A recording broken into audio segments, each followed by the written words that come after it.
नमस्कार. मला पहिल्यांदा आनंद वाटतोय की ही माझी सगळी मित्रमंडळी भवेश आणि संजय सर जवळजवळ तिथं विजय बसला आहे. तर 2010पासून आमची ओळख आहे आणि मी झीमध्ये काम करत होतो त्यावेळेस हे दोघंही माझे बॉस होते, म्हणजे आजही बॉस आहेत. आणि फर्स्ट टाइम प्रोड्युसर म्हटलं संजय सरांना, पण संजय सरांनी अनेक फिल्म्सला नाही का त्यांनी त्याचं प्रमोशन कसं करावं, कारण की ते आमचे प्रमो डिपार्टमेंटचे अध्यक्ष होते आणि त्यांच्या देखरेखीखाली आम्ही अनेक चित्रपटांना कसं छान दाखवता येईल आणि कसं त्याचं प्रमोशन करता येईल त्याचा विचार केला आहे.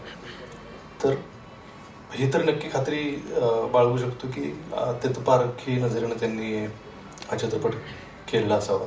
भवेश सोबत आहे. मगाशीच म्हटलं की भवेशनं आल्यापासून नॉनस्टॉप तो रन काढतच चालला आहे आणि माझ्या सदिच्छा आहे भवेशला. भवेश माझा जवळचा मित्र आहे आणि शेखर ऑलरेडी त्याने नॅशनल अवॉर्ड जिंकलेला आहे आणि त्याच्या दोन्ही फिल्म तुम्ही बघितले कळते की तो एक चांगला डिरेक्टर आहे. याच्यात आता काय म्हणजे नवीन सांगायची गरज नाही.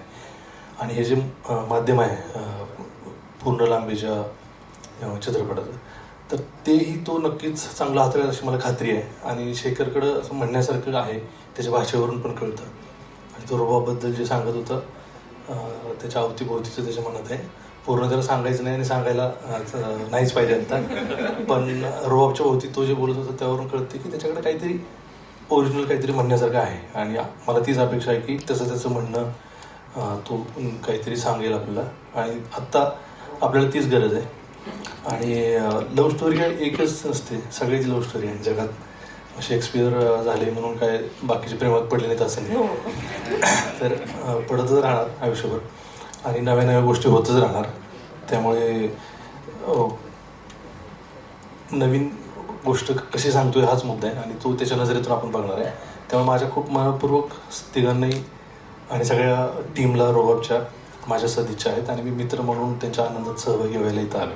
मी आत्ताच शेखर काय बोलतो की संभाजी चांगलं काम करतो, त्याचं मी काही काम बघितलेले आणि त्याला भेटलेलो आहे पण.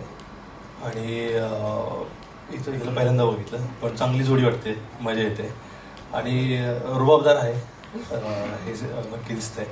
आता ते ट्रेलरची तीच गंमत असते की तुम्हाला सगळं कळू नये की नेमकं कुठल्या दिशेला चालले. तर ते पण ट्रेलर मला वाटतं ते यशस्वीपणे करतोय की तुमची उत्सुकता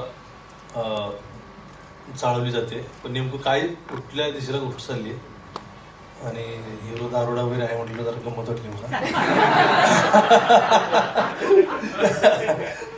तर अशा काही ट्रिगर करणाऱ्या गोष्टी ट्रेलरमध्ये आहेत.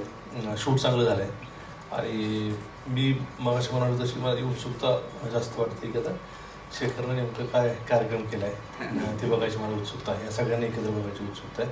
म्युझिक पण चांगलं वाटतं आणि तुम्हा सगळ्यांना माझ्या मनपूर्वक सदिच्छा. आणि आशा आहे की सगळ्यांना हा ट्रेलर तर आवडेल आणि चित्रपटसुद्धा सुपरहिट व्हावा. माझ्या सगळ्या मित्रांचा सिनेमा आहे.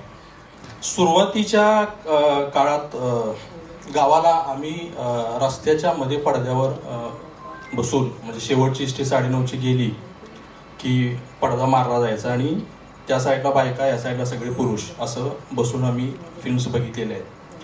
त्याच्यात जास्तीत जास्त दादा कोंडके साहेबांच्या फिल्म्स बघितलेल्या आहेत. मी 8वी-9वीला होतो तेव्हा चंदेरी सोनेरी नावाची पुरवणी यायची आणि त्याच्यामध्ये चित्रपटांबद्दल लिहून यायचं. आणि त्याच्यामध्ये दादा कोंडके साहेबांबद्दल किंवा राज कपूर साहेबांबद्दल मी वाचलं होतं की दादा कोंडके साहेबांची 7वी झाली आणि मग त्यांनी कसं सिनेमामध्ये ते आले. अगोदर वगनाट्य करत होते. आमच्या गावाला जरा तमाशाची चांगली परंपरा, मोठी परंपरा आहे.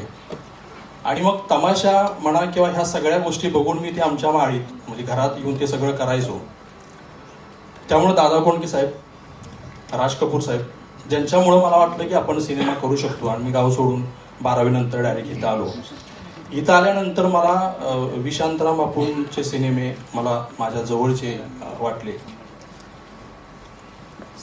गुरुदत्त साहेबांचा प्यासा किंवा मार्टिन स्कॉर्सेसी सरांच्या फिल्म्स. आणि मग त्याच्यानंतर अण्णा तर आमचे मोडक्याच आहेत, त्यामुळे अण्णांचं तर आहेच. रवी जाधव सरांच्या फिल्म्स. तर हे सगळी दिग्दर्शक आहेत जे मला माझ्या जवळचे किंवा मला असं वाटतं माझ्यासारखं काहीतरी आहे किंवा मला आवडतं.